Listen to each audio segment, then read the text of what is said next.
Do you ever feel like you're different people living in the same body? Like you change the way you act, the way you dress, use different slang or speak another language to fit in with the place, with the people. You want to belong. We all do. It's in your nature. It's why you join your groups and form your cliques. But if you can shift and morph into so many people, then which one of them is the real you?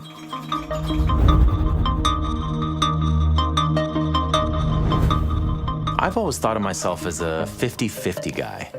White mom, Asian dad, half and half. Simple. So when I got my 23andMe results back, I was a little confused. Some of my friends had some interesting feedback. What? You're white, dude! You're a fake minority!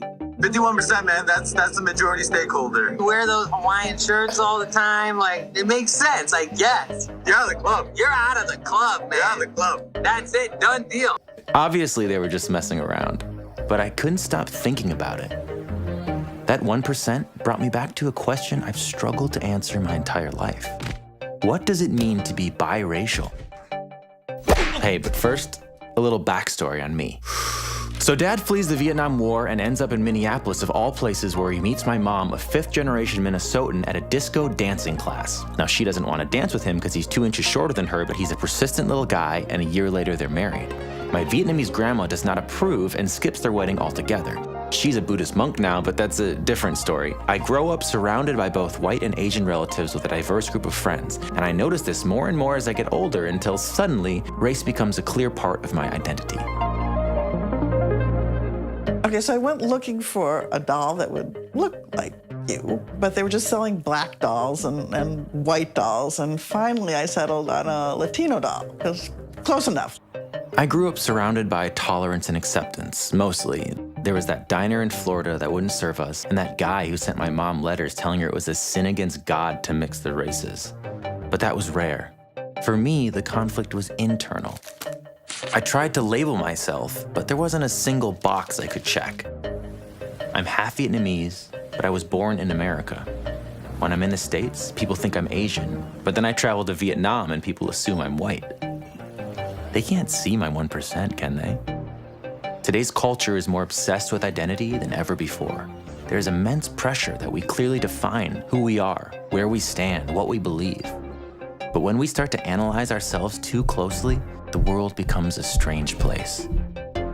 The deeper I dug inside my own head, the more I kept coming back to this conversation with my dad. He's an engineer. The latest thing in quantum mechanics is that they say that a particle can exist in 2 places at the same time. So what does that mean? Which one is the real particle? There could be 2 shells, one over here and one over here. So which one is the real shell? Is this me? Or is this me? Am I being real right now? Am I just phoning it in? That guy looking at me is me. I'm watching myself. If we are infinite variations of the same ingredients, we've all become people who never actually represent ourselves and cultures. How do we define translation? How do we give weight to the weightless? Okay, we're running in circles now. Let's just listen.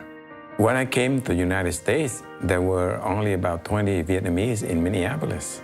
I was very thankful that I was surrounded by a community of intellectual people that supported me. So it's more like the issue that I will create my own sense of self, my own identity. It's like I adapt to you and you adapt to me. We just wanted you to be comfortable with both cultures and find your own way. There's not one right way of doing things. Identity is an evolution. So you don't search for your identity. You keep defining and enriching, okay, and making your identity more clear and more beautiful with time.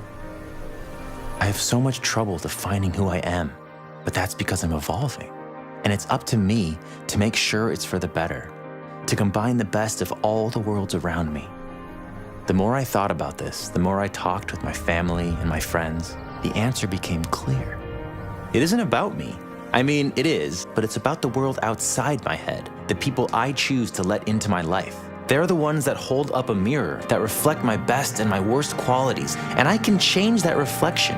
I can shift it, refine it, make it more clear. I am not defined by how other people see me. Rather, it's up to me to define what they see.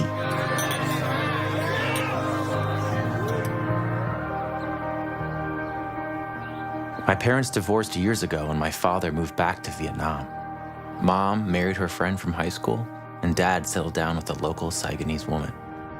My parents barely speak. Those two worlds from my youth, they are truly separate now. I hear the cheerful accent in the diners of Duluth, and I feel my mother. I smell the steaming pho in the alleys of Saigon, and I feel my father. And wherever I go, I bring their stories with me, blended and reshaped and added to my own. A work in progress. What will your story be? What will you write today?